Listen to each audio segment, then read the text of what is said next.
তোমরা লেখাপড়া করবে, চরিত্র গঠন করবে, স্কাউটিং আমাদের কি শিখায় সেটা সম্পর্কে জানবে। আমি এবার প্রশ্নগুলো করব। আমাদের জুলাই আগস্ট বিপ্লবে যেটা আমি স্বাধীনতা যুদ্ধ দেখেছি, তখনও হয় নাই, পৃথিবীর কোথাও আমি নজির নাই যে হেলিকপ্টার থেকে স্নাইপার দিয়ে গুলি করে মানুষ মারে। গত আগস্টের 5 তারিখ থেকে 8 তারিখ পর্যন্ত সম্ভবত কোনো সরকার ছিল না, বাট আমাদের এই স্কাউটরা, গার্লস গাইডরা, বিএনসিসি, সর্বোপরি স্টুডেন্টরা দেশের শৃঙ্খলা বজায় রেখেছেন, এবং সেটা ছিল সবচেয়ে উত্তম শৃঙ্খলা আমি যতদূর দেখেছি।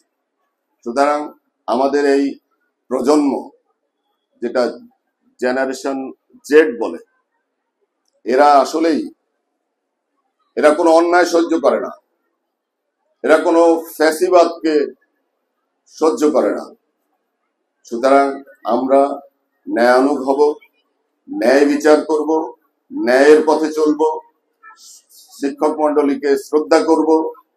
আমাদের এসপি সাহেব বলেছেন, আমাদের ডিআইজি সাহেব বলেছেন, আমরা ফেসবুক বা মোবাইলে কম আসক্ত হব, আমরা লেখাপড়া করব, কিশোর গ্যাং হব না, আমরা অন্যায় দেখলে প্রতিবাদ করব। আমরা যদি প্রতিবাদের সাহস না পাই, আমরা মনে মনে ঘৃণা করব। এখানে অনেকগুলো বিষয় আছে। আরেকটি বিষয় হলো বৃক্ষরোপণ করা।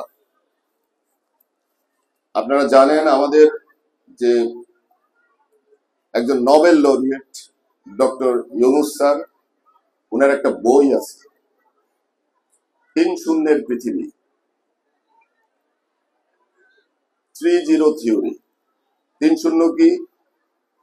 0 carbon emission, 0 carbon emission, 0 poverty, 0 unemployment. এখন আমরা বৃক্ষরোপণ করব। গাছ কি করে বলেন তো গাছ কি করে? অক্সিজেন দেয়। আর কি করে? গুড। দেখছেন আপনার নোয়াখালীর, আসলেই নোয়াখালীর ছেলেরা আরো ভালো করবে। কেন জানো? কোটা ফুটা এখন আর দেশে নাই।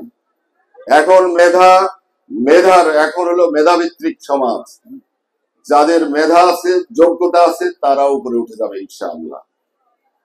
একটা গাছ, একটা পূর্ণবয়স্ক গাছ কতটুকু অক্সিজেন দেয় কেউ কি বলতে পারবেন? অনেক। ঠিক আছে, গুড, অনেক দেয়। ঠিকই আছে, না অনেক বলেছে, এটা অনেক দেয়। এখন একটা গাছ প্রতিদিন 100 থেকে 200 লিটার অক্সিজেন দেয়। আর একদিন একটা মানুষকে বেঁচে থাকতে হলে 550 লিটার অক্সিজেন লাগে। তাইলে আমরা কি একটা প্রতিজ্ঞা করতে পারি যে আমার বাঁচার অক্সিজেনের জন্য আমি 4টা গাছ লাগাবো?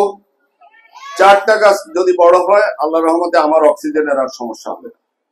তাহলে আমরা অন্তত 4টা গাছ লাগাই, এই 4টা গাছ আমাদেরকে অক্সিজেন দিবে।